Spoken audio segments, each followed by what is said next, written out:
This exhibition, for those of you who know MoMA well, brings back to the museum the tradition of exhibiting full-scale houses, which has not been done here since the 1940s and 1950s, when houses by Marcel Breuer, Gregory Ain, and the Japanese Exhibition House were shown in the museum's sculpture garden.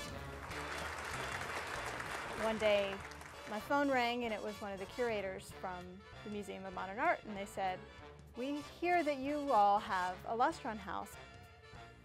And they said they were planning this exhibit for this summer all about the history of prefabricated architecture. They wanted to find a house that was in near mint condition as possible.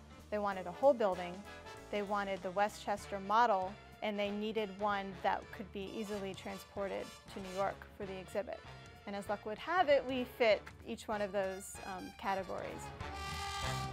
It is an unbelievable experience to have a house from Arlington at the Museum of Modern Art. Probably one of the 10th best museums on the planet. Rarely does a county have a piece of work that can be seen in such a museum. As much as we would rather see the house erected in Arlington, second best is being shown to literally thousands of people.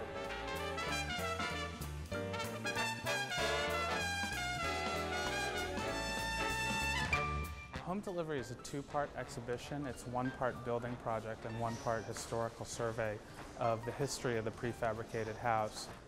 Part of the inspiration was revisiting a series of exhibitions that the museum did in the middle of the 20th century with a program called the House in the Garden series, in which full-scale exhibition houses were staged and the public was able to go through them. One of the little-known facts about the House in the Garden series was that a year earlier, in the summer of 1948, the Lustron Corporation was just setting into production. After the war, the industry that had produced the flying fortresses and the tanks had to be retooled. You no longer had a need for those types of machines, and so the factories that produced it, the employment that it had for steel, for electronics, needed to be used somewhere else. And the idea that the Lustron Corporation had was to utilize that steel, utilize those manufacturing techniques, and to build housing for the people coming home, for the returning veterans. So in 1948, they produced their first houses. And they actually assembled a full-scale model home on the corner of 52nd Street and 6th Avenue, which is just a block away from the museum. Philip Johnson, who is the curator of architecture and design at that time, is said to have walked by that house every day and reviled it because he said it was low modernism and it was materials that were not suitable to be lived in.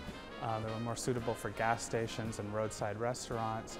And so there was a real visceral reaction against the Lustron on behalf of MoMA's curators at the time. And one could interpret his installation of the Breuer House a year later as a reaction to the Lustron. So we thought it would be historically interesting to bring it back and revisit that reaction. I think we would ask them to consider long and hard the viability of Marcel Breuer's design versus something like the Lustron, insofar that the Lustron really had a goal to bring what they thought was good design to a really large public quickly and affordably.